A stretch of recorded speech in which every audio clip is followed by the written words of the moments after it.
Selamat menonton dan selamat menikmati video kami. Semoga bermanfaat buat kita semua dan orang banyak. Dah.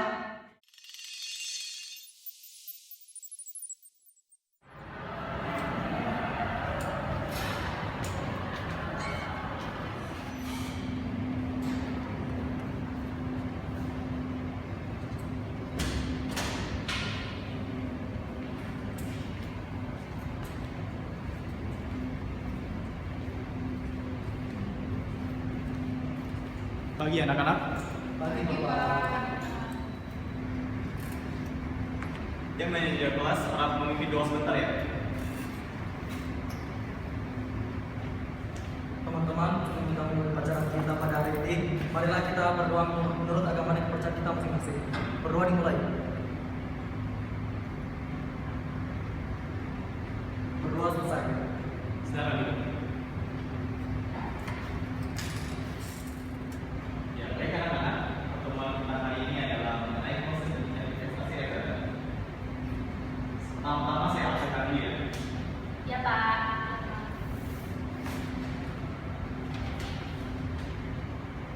Osvia, Gugun, ini, Nurul, hari ini masih semua ya anaknya. Enggak Pak, ada absen. Siapa itu? Yohanes. Oh Yohanes. Orang tuanya yang berlatih baru meninggal. Tapi kami kemarin udah jenguk. Baik anak-anak, pertemuan malam hari ini kita akan mulai saja ya. Pak. Ya baik anak-anak, ada yang tahu reksadana itu apa? Saya Pak, kalau menurut saya reksadana itu kayak merupakan suatu sarana yang menghimpun dana dari masyarakat gitu Pak, dan dana tersebut biasanya itu diinvestasikan ke dalam portofolio efek dalam manajemen investasi. Ya bagus jawabannya. Ada lagi yang lain? Saya Pak, Jadi, reksadana adalah salah satu alternatif investasi yang sangat mudah dimiliki oleh masyarakat umum. ya bagus jawabannya. Ada lagi yang lain? Gugun? Maaf Pak, saya kurang paham Pak mengenai pengertian reksadana itu Pak secara umum. Jadi jawaban kamu tidak tahu ya? Ya baik. Saya akan menjelaskan apa itu reksadana. Secara umum adalah reksadana merupakan dana investasi jangka panjang untuk masa depan di mana hasil dana tersebut akan diportofoliokan. Dalam berbagai jenis reksadana, hal ini dapat dimiliki oleh masyarakat umum tentunya. Lalu di reksadana itu ada beberapa macam-macam jenis. Ada yang tahu jenis-jenisnya apa aja? Pak, saya nggak tahu Pak, emang apa aja sih Pak jenis-jenis reksadana itu? Baik anak-anak, secara umum jenis-jenis reksadana itu adalah salah satunya adalah reksadana saham. Reksadana saham adalah reksadana yang melakukan investasi sekurang-kurangnya 80% dari nilai portofolio dan itu bersifat ekuitas. Pak, Ya, efek yang ditimbulkan apa saja ya Pak? pertanyaan yang bagus jadi.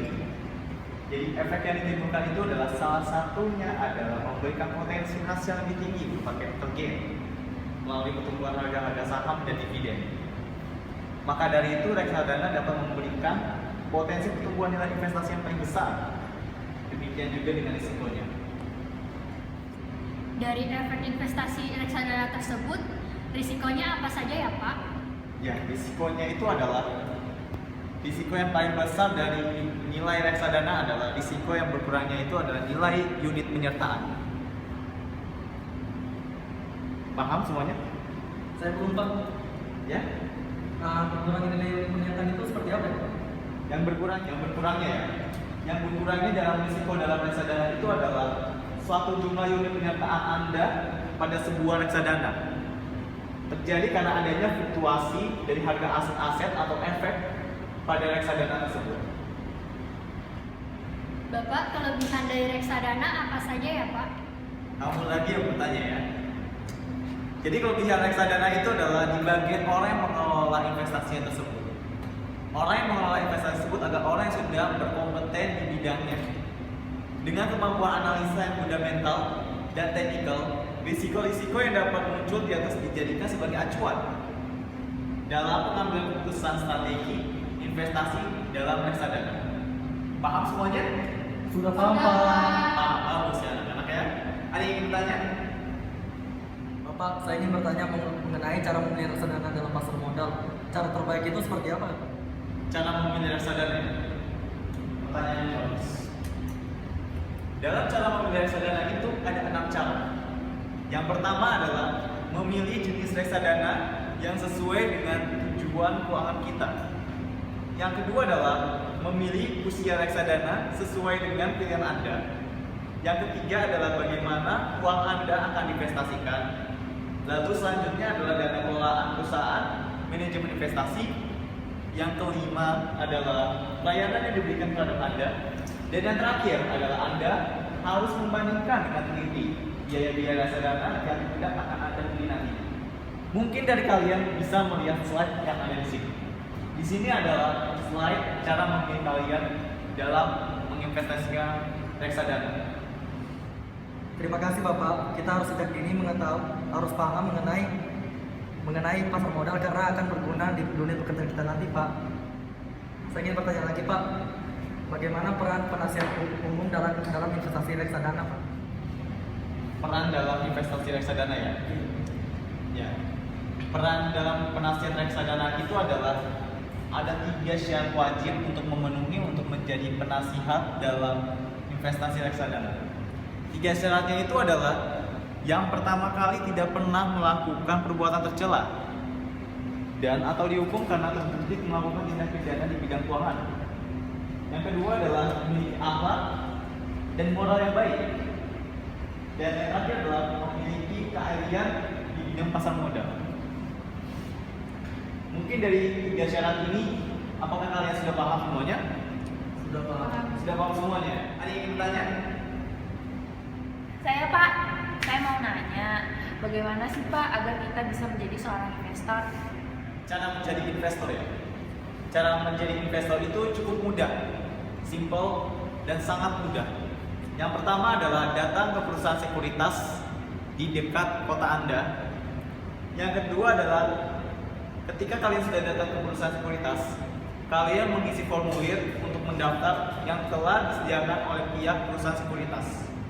Lalu, formulirnya itu adalah formulir pembukaan, subrekening efek, dan formulir rekening dana investor. Lalu selanjutnya adalah memberikan dokumen yang diperlukan, seperti fotokopi KTP, NPWP, dan segalanya. Dan yang terakhir adalah masing-masing broker menentukan deposit berbeda-beda. Dimulai dari angka Rp100.000.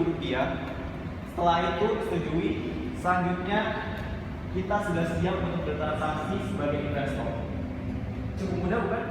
Lalu sasaran target untuk konsumennya itu seperti apa Pak? Target konsumen yang harus dipilih oleh investor adalah orang atau perusahaan yang membutuhkan modal usaha, baik untuk membuka usaha maupun untuk keperluan perluasan jaringan atau cabang usaha.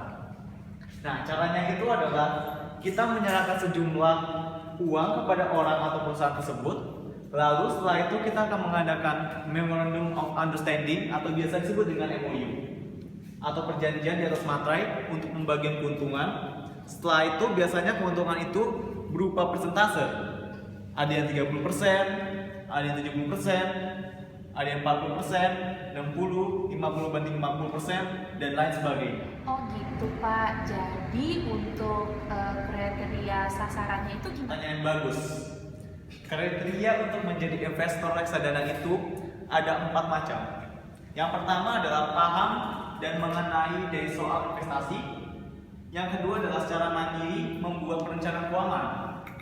Yang ketiga adalah hindari spekulasi yang terlalu banyak. Dan yang terakhir adalah berani mengambil risiko. Paham semuanya? Paham, Paham. Bagus. Sudah paham Mas Fia? Baik Pak, saya sudah mengerti atas jawaban yang Bapak berikan. Terima kasih banyak atas jawaban Bapak. Ya, karena waktu kita sudah habis, alangkah baiknya kita berdoa menurut agama masing-masing. Manajer kelas boleh memimpin doa sebentar. Baik teman-teman, sebelum kita mengakhiri pelajaran kita pada hari ini, marilah kita berdoa menurut agama dan kepercayaan kita masing-masing. Berdoa dimulai. Berdoa selesai. Manajer kelas sudah dulu. Makasih anak-anak yang sudah datang hari ini. Semoga mata kuliah hari ini dan materi ini dapat diterima oleh kalian dan dapat dimengerti oleh kalian dalam hidupnya. Ya, sampai jumpa di